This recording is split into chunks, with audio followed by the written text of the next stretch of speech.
Hello, everybody. Welcome back to this week's episode. This week is an exciting week. Of course, this is the holiday week. This is Thanksgiving in the US, and I am so excited.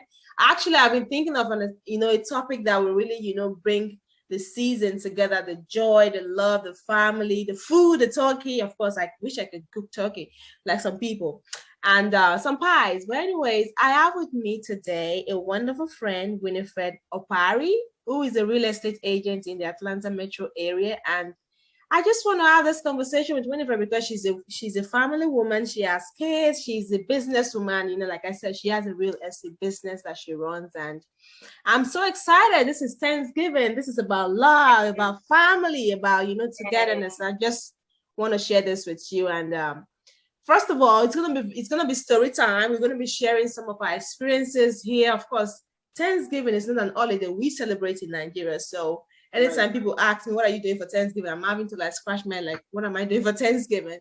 But it's always nice to know that, of course, regardless of what part of the world you're staying, whenever you find yourself, you have a community of people that support you, that love you, you build that community. You take some of their culture, you take some of their, celebrations, and it's been good. Right. So, Miss Winifred, I want to ask you, tell me some of your experiences, first of all, staying in the States. I've had some really, really interesting experiences, some good, some not so good. Okay. So, but tell us, what has been your experience living in the States? Well, first of all, thank you for having me on Convo on Demand, hosted by Doiba. And it's an honor to be here. If I want to talk about my experiences, I can go on and on and on and on, and we'll stay here forever. But I think I'm going to start from when I landed here the very first time, and I don't know if everybody felt that way. And let me know if you felt that way too. Yeah. Because, when we're back home, we have a perception about America, especially, right? Definitely. And then when we get here, like the first time, unless you go to maybe New York, like Manhattan, or like some Boston too, which was my first place. Oh, okay. Well, I landed in New Jersey, right? And I was at that time we lived in Jersey City, but when the car was just driving through the town, so it's just I was like, you people sure that I'm in America? What's going on here? Because I was expecting to see all these skyscrapers and right. You know what I mean? Like, what is this? I see wooden homes. Like back home, we all know where the wooden homes are. Right, in the villages. And so rural villages. What is this? What is this going on? So that was my very first impression. Yeah. No shade, but it's the truth. Honest to God, that's how I felt. And so, I lived and, here for a longer time. Went to different areas and cities and so different because every city has its own kind of layout and whatever. So I would say overall my experiences have been good. I mean, there's been a lot of shocks, I would say. It's very different, extremely different. And there's a good different and then there's a bad different, right? And we all know what the bad different is. I'll let you go on, and then I don't want to talk too much, but overall, I would say it's been good, more than bad, but there's been some shockers, and I think we'll kind of dive in as we go. So I guess my first experience, so we first got to Boston, and we didn't know how to take the shuttle bus. We took the bus. We had some money at hand at that time, so we took the bus. They gave us some money as stipend money. They gave us the money. We went to Target or Walmart, I think, at that time. Right. So for some reason, they used a bus to drop us off at the store, and we're supposed to find our way back home. Right. Oh my gosh. We were thinking I had probably like $300 at that time. So we went to the store, got all the jackets because Boston at that time was very, very cold. Right. So got all the jackets and stuff like that. Then now we are about to go home. They gave us the address of how to go back home. So we went on the street and we're just waving at the buses. Stop.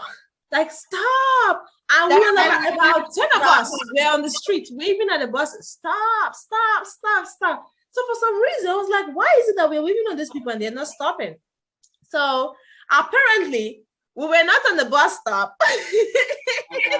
And there's no way they're waiting for us. So someone had to come rescue us and let us know, oh, look, you guys have to move all the way to the bus stop, which was just like few feet away from us. I was like, this is really interesting. So that was a shocker. We didn't know how to take the bus. And thankfully, someone helped us out. I guess my experience overall has been really good. I think some of the experiences I've had, maybe like, I've had some really, really good experiences. For example, when I was in school, right?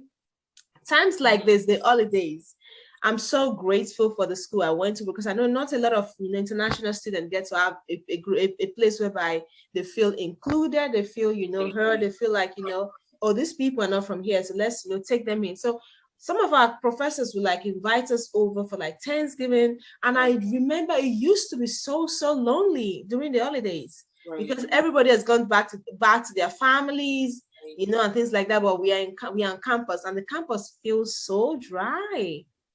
So I remember one particular year, I was like, I am not staying on this campus. I'm going somewhere. So I had to like reach out to like a family contact somewhere, and I had to be there.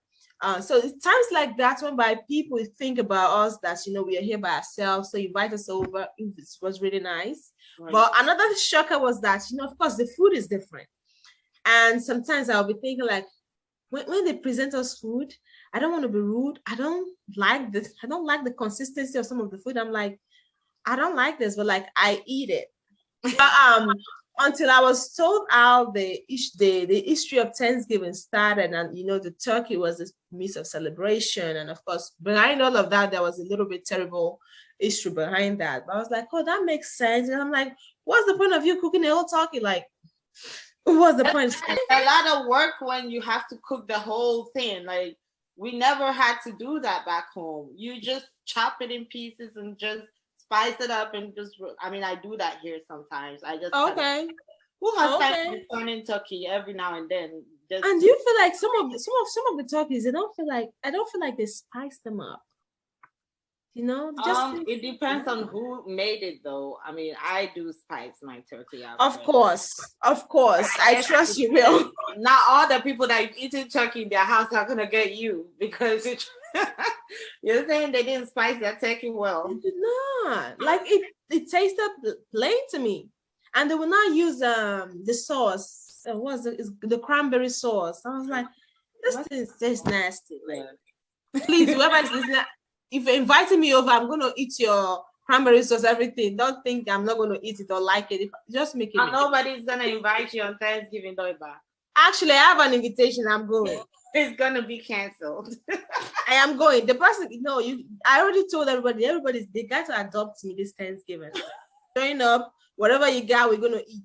Okay, it's fine. It's fine. So those are some of my shocking moments. Another shocking moment back in school was the smile, the pleasantries, Right. And this is a very, very weird one, because of course we smile back home, right? But like, at least at that time, so the school I went to is in Virginia, right? So of course it's predominantly like white people. So I did not understand why sometimes I'll be walking across campus and somebody would just staring and be smiling with their teeth open. I'm thinking like, what exactly is going on with you? Like, I don't even know you. But so we used to have this cultural clash with some of our, students back in college in our dorm rooms, whereby, of course, sometimes we can be, loud, especially on the campus, on the college campus, whereby you have a lot of young people. We can be very loud. And I remember vividly one time, the RA actually had to like call a meeting and tell everybody, hey, look, this students, we're also trying to adjust. So, I'm like, and I raised it up. I was like, why am I walking on campus and someone is staring at me and smiling? I'm like, I don't understand that. So they was like, oh, they're just being pleasantly nice and just being friendly. I was like, oh, that's what it is. Believe me, yes, after that day, like I smile everywhere. Like, since I was like, oh, so just being nice. That's how you guys do. So that was a good one, which is very weird. Like, how were you like upset over the fact that someone is smiling at you? I guess I didn't know at that time. So, but now I smile the most, I guess. Yeah. Not I guess, I smile the most. A So, smile is always good. Always. yes, It's the it is. best garment It you is. can ever wear. So I'm gonna talk about a few shocks that I Okay. personally happened to me. I think what really shocked me was that when I got here, I couldn't understand any English anybody was saying to me. Either they were That speaking part. fast or I spoke English. I was a very good English student back home. Yeah. Like I considered myself a very good English student, a very fluent English speaker. But when I got here, Right. and then we'll go to the store, and then they will start talking to my husband about something, and they will talk to me. I'll be looking at him. What is? What did she? What did she say? And so now Right. he had to translate everything to me because I think it was just that everybody was speaking too fast for me, or the accent, or it just I Yeah. wasn't hearing anything. Yeah. I actually was so frustrated and really wanted to speak as the Americans speak. I went on Amazon, tried to get a CD to train myself. Like I was just, Wow. yep. But I guess eventually, once you get into the workforce and you start communicating with people, it just, you kind of start to adapt and change, not change, but understand what everybody's saying to you better. And then you get to also speak a little, better for people to hear you and understand you here. I still think sometimes people don't really understand certain things I say because our vocabs are completely different from the American vocabulary. So, like for instance, we could be saying the trunk of a car. We used to say the boot, Boots. Yes. the car's Yes. boot. Stuff like that, so that was also a shocker, that why can't I understand what everybody's saying. And I know it's Thanksgiving, we're trying to keep it light, but racism was also a shocker to me. I don't know about you, but back home in Really? Ghana, Yeah, share with us your experience. so in Ghana, they never like they never taught us about American history and racism and whatever. I mean, someone would wonder why should they teach you American history in Ghana, right?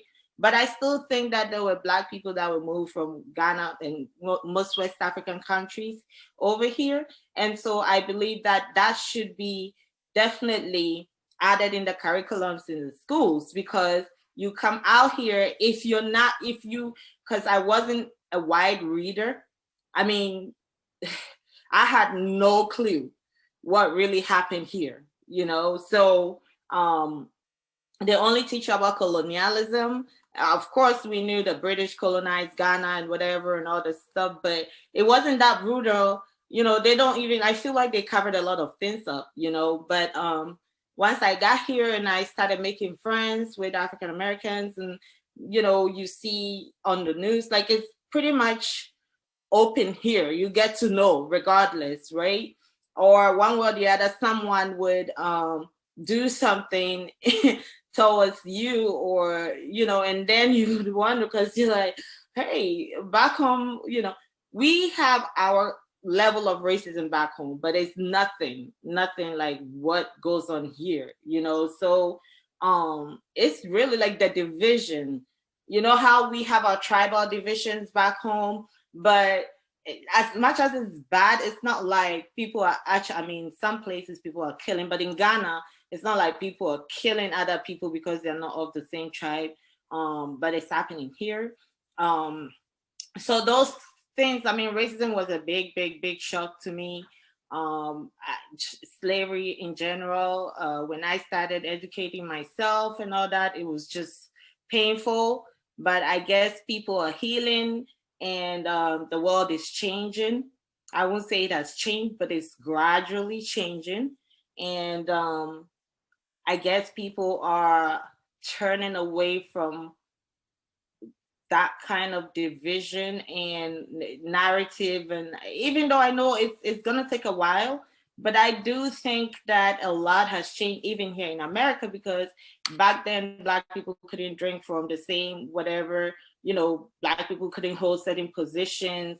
A lot have changed. America has had a Black president and all that. So I always say that I'm hopeful that is things will gradually change. Granted, there are going to be some bad people that just can't accept that. But hey, I think the world is more beautiful because we have everybody in it, right?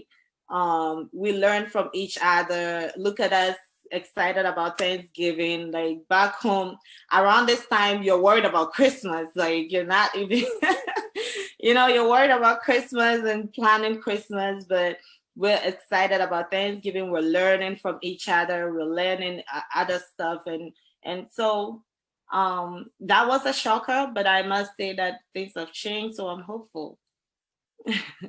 That is really good. And I'm so glad you mentioned, first of all, the English proficiency, because, back when we used to brag, like, we speak British English. So, like, you Americans, actually, you guys are not speaking the correct English. And Right. even with me too, like, I think I went through a season whereby I was a little bit not confident in my speaking abilities. And even sometimes, even now, like, honestly, I sometimes still deal with it. And I think it was as a result of, first of all, and I'm very, very grateful to God. Like I said, I came here very, very young, and I really did not have anybody show me anything. So that really did a little bit of, a little something to my confidence in my speaking abilities. So like you said, once I start getting into the workforce, and it's a lot of stuff. Right. It's a lot of stuff, especially with like having to repeat yourself. I'm like, no one questioned the way I talk, like, and some people are really, really bad for trying to like pinpoint when they like, sometimes they actually understand you, but trying to like make you like, lose your confidence. So I caught that. I was like, look, you guys are purposely doing that. But some people are very, very gracious, like, hey, can you repeat yourself? Like, I don't understand what you just said, because I don't, want to put words into your mouth that you actually didn't intend to say. So English proficiency was something even myself I dealt with. And even sometimes, like I said earlier, I still deal with it. But like, I'm so grateful. Like, I'm beginning to learn, like, oh, look, we are diverse for a reason. Like, I bring in value, you bring in value. Sometimes you don't understand it. What do you say? That makes you unique. Yes. And let me tell you, I love my accent. And some people wonder, like, you've been here for like going to like a little over 5 years. Like, why do you still have your accent? My accent is sexy. Nigerian accent doesn't go nowhere. My accent is sexy. Like, I've basically gotten to speak with people that they just got drawn to me because of my accent. I'm like, I'm not changing that for nothing. Like, go chill. Like, I'm not. It is sexy, and on the days where I feel very confident and I speak and people clearly understand, of course, I'm hosting a podcast. Hello.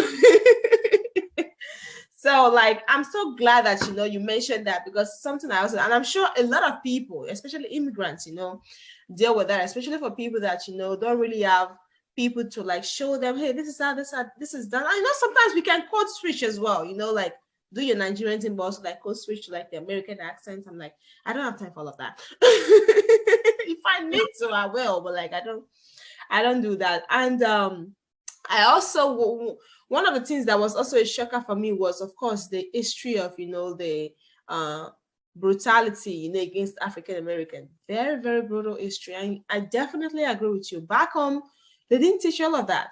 And of course, I pride myself till now that, back home, at least my dad told me, hopefully I'm remembering correctly, my dad told me that, my grandpa actually helped stop, some slaves from being sold at one point in time.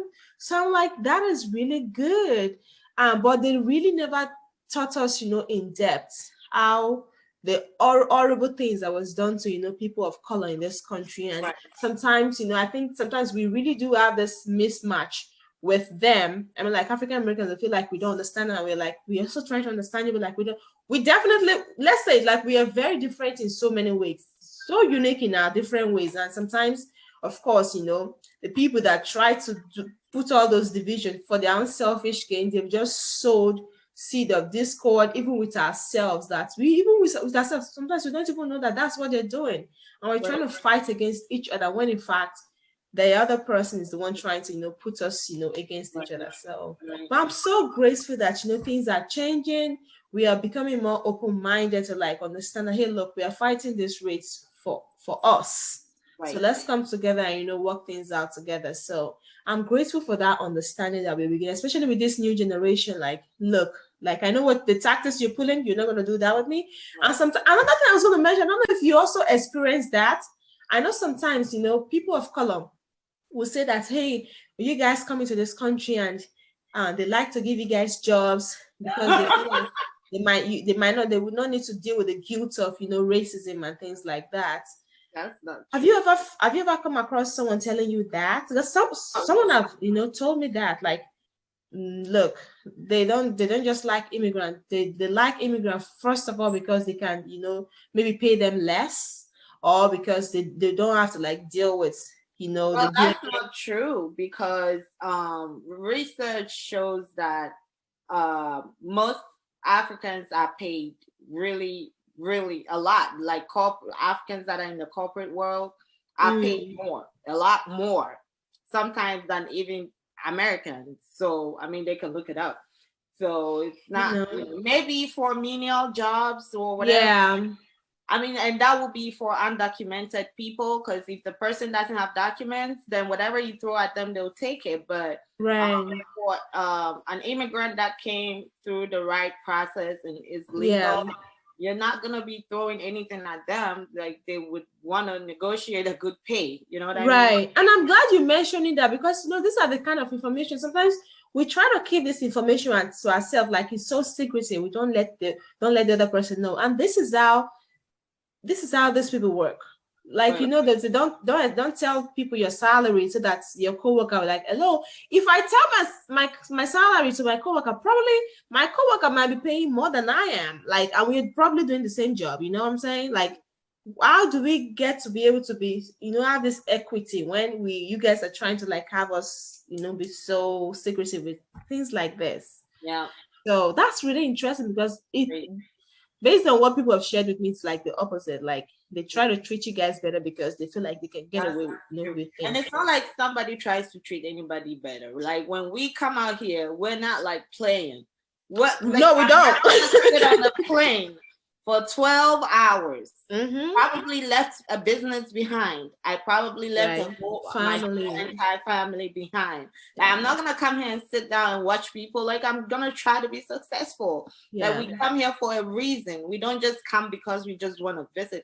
I mean, there are people that just come because they just want to visit. I mean, there are a bunch of Africans that come on visits, but they don't stay long. They spend like 3 weeks, 1 month, and they go back. Those are people that would never want to live here.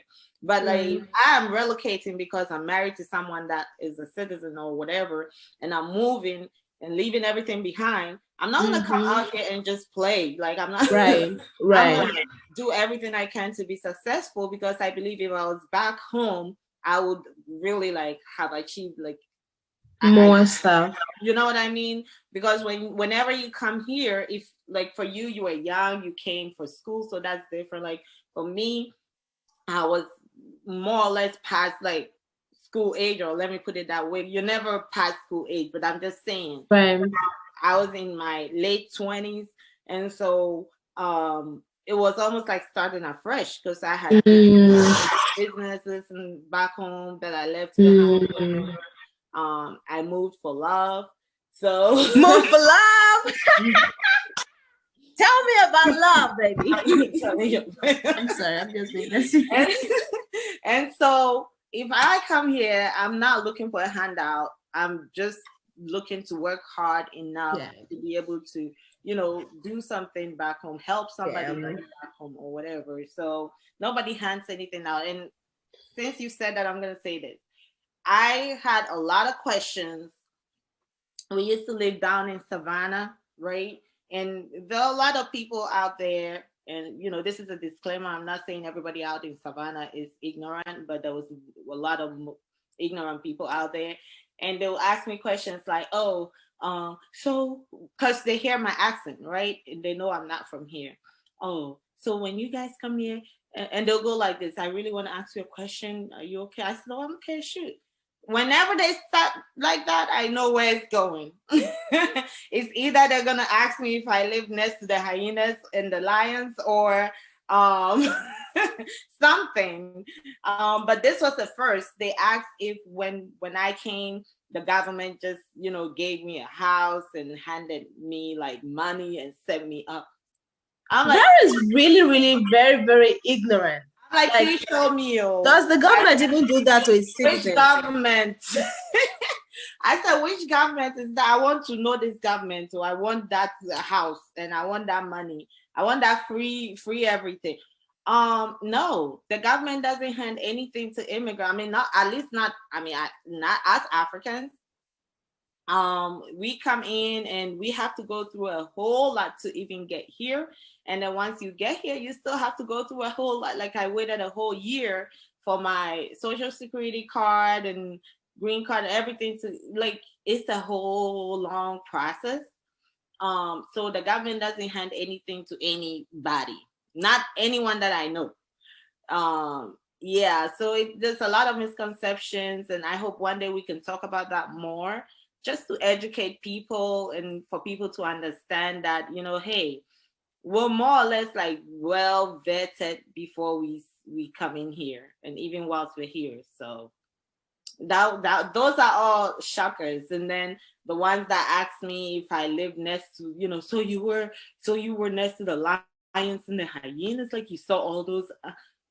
I didn't live in a jungle, ma'am. Miss Winifred, like you even have time. I'm in a place in my life where I do not. If you want to be so ignorant, you're gonna keep being ignorant. Like I need you to wake up.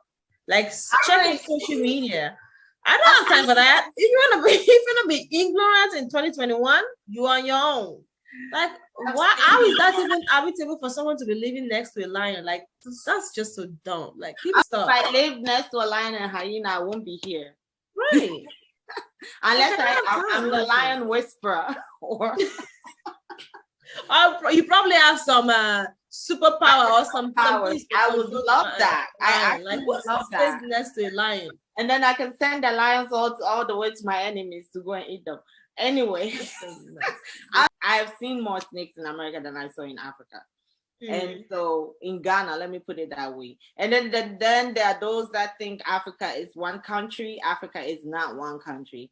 I think we have 50 different countries? That would be like 54 officially. I think there's a 55th state that is maybe might not really be recognized. There's a lot of African countries that I haven't even been to Me too, even my own country. Like I've not been to a lot of places. Every part of it, right? So, you know, it's just, and I think it all takes a lot of education because, you know, and the more we talk about it, people will get to know that Africa is not like one little place that everybody comes from.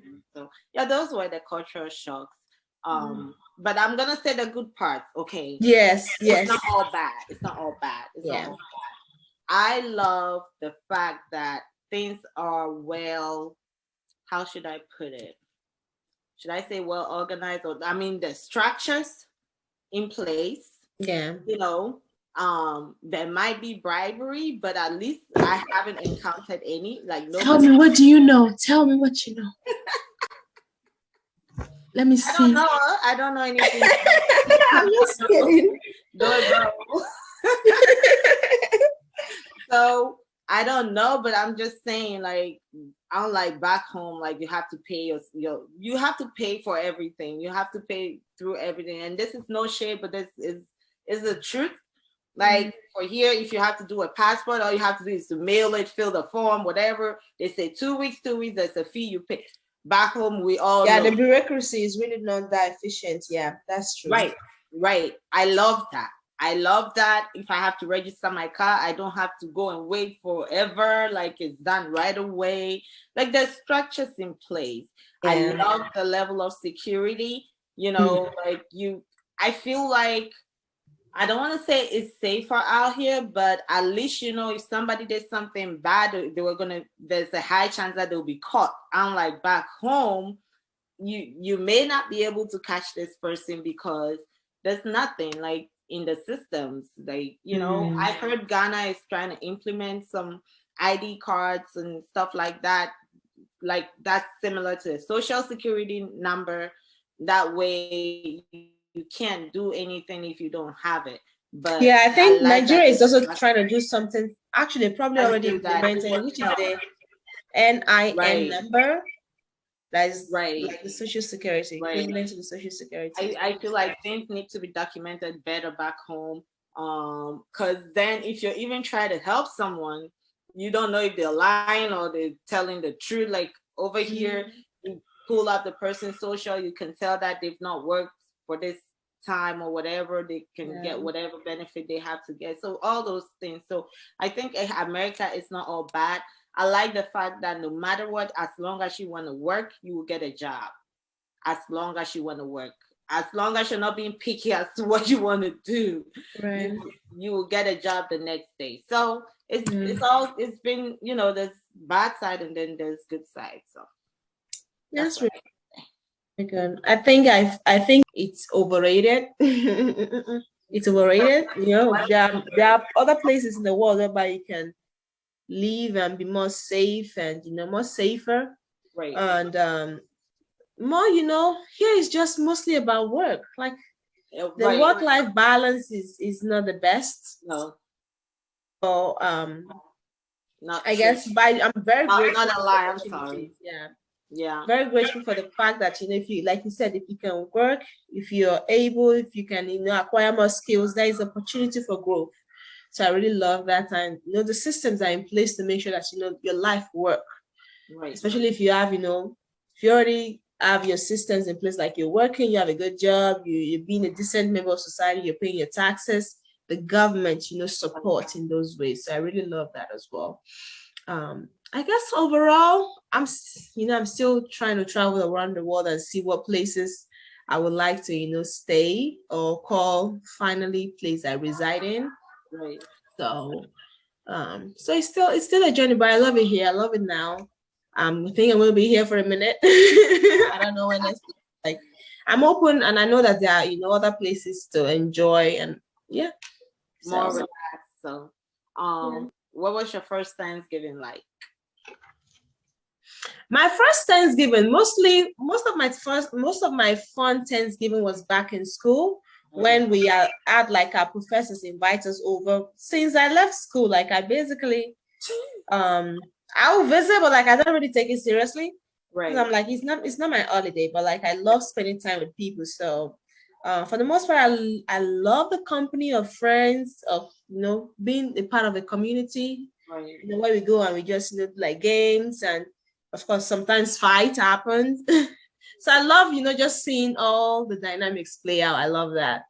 And of course the food, although some of that food are not really seasoned, I'm sorry, but like that's the truth. At least the places I've been to. I'm hoping that this year is different. Okay. So if you're listening, if you invited me and you're listening, please season your food. Thank you. Don't let I put you on Zoom or YouTube and podcast. That you didn't season your food. So it's been, how about you? My first Thanksgiving was with my husband's family, because I really don't have any family. Well, I didn't have any family out in New Jersey. Most of my family are in Virginia. And so really? Yes. And so my first Thanksgiving was basically with my in-laws, and it was nice because my mom-in-law is such a great cook, and I didn't have to do much, and I really did enjoy the food. It was seasoned. Tell them, please season your food. It was seasoned, so I loved it. And so that was my first Thanksgiving.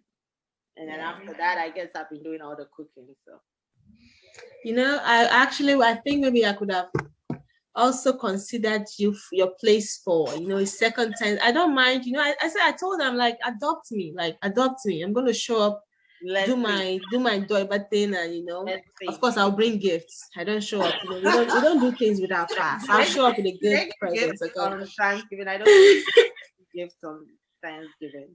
You don't think what? Do we give gifts on Thanksgiving? Yeah, if you invite me and I show up at your door, I'm coming with a gift. Well, that's you. Okay. That's nice. Nice. So what else are we supposed to cover? What are we thankful for? I am so thankful. First of all, you know, with the pandemic happening last 2 years at this point, I'm so thankful for the growth. Like, I feel like I've grown as a woman. I've grown as an individual. I've grown to know myself. the Awesome. things I like, the things I enjoy, you know, the people I want to be around with. Right. Also, I've grown to really, really just enjoy my company. I've also, of course, a lot of things have happened, like grief, Right. family, things have happened in the family that, cause grief, people that I love that, passed. So that's still something I'm dealing with. But I'm so grateful that I'm here. I'm so grateful that my family is safe, they are healthy, everybody is good. I still have, a little bit of funds to be able to support my family whenever they ask for support like that. So I'm so grateful. I'm so grateful for the relationships that did not work out, and the friendships that had to go because it's inviting more, it's That's a attracting good one. friends that are really, really serving, in my life and in my purpose, at least at this time, at this moment. So I'm so grateful for that. I'm so grateful. Like I seriously have grown as a person in total. Like I've grown to really enjoy myself, grown to really enjoy, a lot of things about myself. A lot of things I didn't actually know I was going to enjoy by myself. So honestly, like I really have grown. This past since the pandemic till now, I've really grown. My perspective, my worldview have changed, Right. For the better. So, and also some things that were not working, I've been able to walk through those traumas and bring in new habits that serve my life and my purpose. So, yeah, I'm grateful for that. What about you? Awesome. Oh well, a whole lot. I'm grateful for life. I'm grateful for dear life. I mean, I look back at where I'm coming from, and that's a story for another day. Maybe when I'm really successful, then that story will make sense. Ma'am, you're successful today. Okay, we don't wait to celebrate success. Yeah, but I'm saying, you know what I mean? I get the point. Still hustling, but I think God has brought me really, really far. I'm grateful for my family, like my immediate family, my husband, my kids. I'm grateful for everybody that's around me that supports me because really, I mean, you can't really do anything without the support of loved ones, right? And people around you. You function better when you have people that love you and support you and push you, so this Thanksgiving I've decided that I'm going to send out text messages to people that really are not even expecting it. And just hope I'm getting one, and I need my. But you're getting one. No, who else would I send it to? My sister. Are you getting one? Because no, you're part of me. You're part of my life, right? And we've always been in touch. We support each other. We're hyping each other up. Like you can't beat that, right? I'm grateful for everybody that's in my life. I'm grateful for the fact that I can breathe easily. I can walk. Yes. I can move my body. Because most people don't have the opportunity to do that because they're even sick, and so I'm just grateful for everything. I'm grateful for the energy that I've been able to grow into because, sometimes you're not aware of what really flourishes you or nourishes you. And you may be in a lot of negativity or you may be surrounded by negativity and you don't even know it. But I consciously and intentionally decide to be positive no matter what. And I love that. I've been able to work on my mindset to that level, right? Because you don't want to be walking in negativity or have negative. I've been able to move away from negativity when I sense it coming, right? And so I'm grateful for that. And that's growth. And you said similar stuff like that. And I feel like that is amazing to be able to do that, to be aware of your energy, aware of your surrounding, aware of who you welcome into your space and all of that. And I'm just grateful for life in general. And I'm happy and I believe that the sky is the limit or just a starting point. And, grateful. That's amazing. That's really amazing. Yeah. And I guess to anyone listening out there, for my audiences, life I feel like is a cycle, Right. We're always gonna have, some down days. Yep. We're Just gonna have live days the whereby day. everything seems like it's going very well. But in all things, just be grateful. And I know for sure, like you might not always feel like being grateful, Right. but just knowing that you have a chance at life each day. Each day you wake up, you have a chance at life. Just keeps on going, just keep on going, and do your best. In that little job you started, in that little business, which is not so little at this point.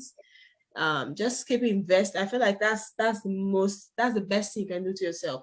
Invest in yourself. You are the most prized possession that that is on the earth. I mean, this is free therapy right there. Yes, just invest in yourself. And sometimes you might be misunderstood because of your backgrounds, or let me just say, like, I'm a young person myself. Like, I'm still working through my own stuff, and people might misunderstood you, and sometimes you might not really have the best of words to express what we're going through. Or have the people that really support us and give us those words, because like it's so beautiful for people to just hold space for you when you really cannot hold space for yourself. So to anyone going through a hard time, maybe family is far away and you cannot really spend time with them, just know that, Doiba is here. If you have my number, just call me. I'm a call away. And I'm just excited that, we all have another day to do this life. So just stay prayed up. And just do what you can do to, continue uplifting yourself. So, but yeah, this has been fun, Miss Winifred. Fun. Last minute words for our listeners. Way to put me on the spot. Well, I would say love, because you love, be kind to one another, and stay strong out there, and always smile. Always smile. That is beautiful. Thank you so much for coming. And let me know in the comment sections how you guys are feeling. I'm not really going to edit this much. I don't know. Once we say this, I don't know if it's gonna come out. But yeah, just keep us updated, and happy Thanksgiving. Thank you so much. Thanksgiving, my love. Bye.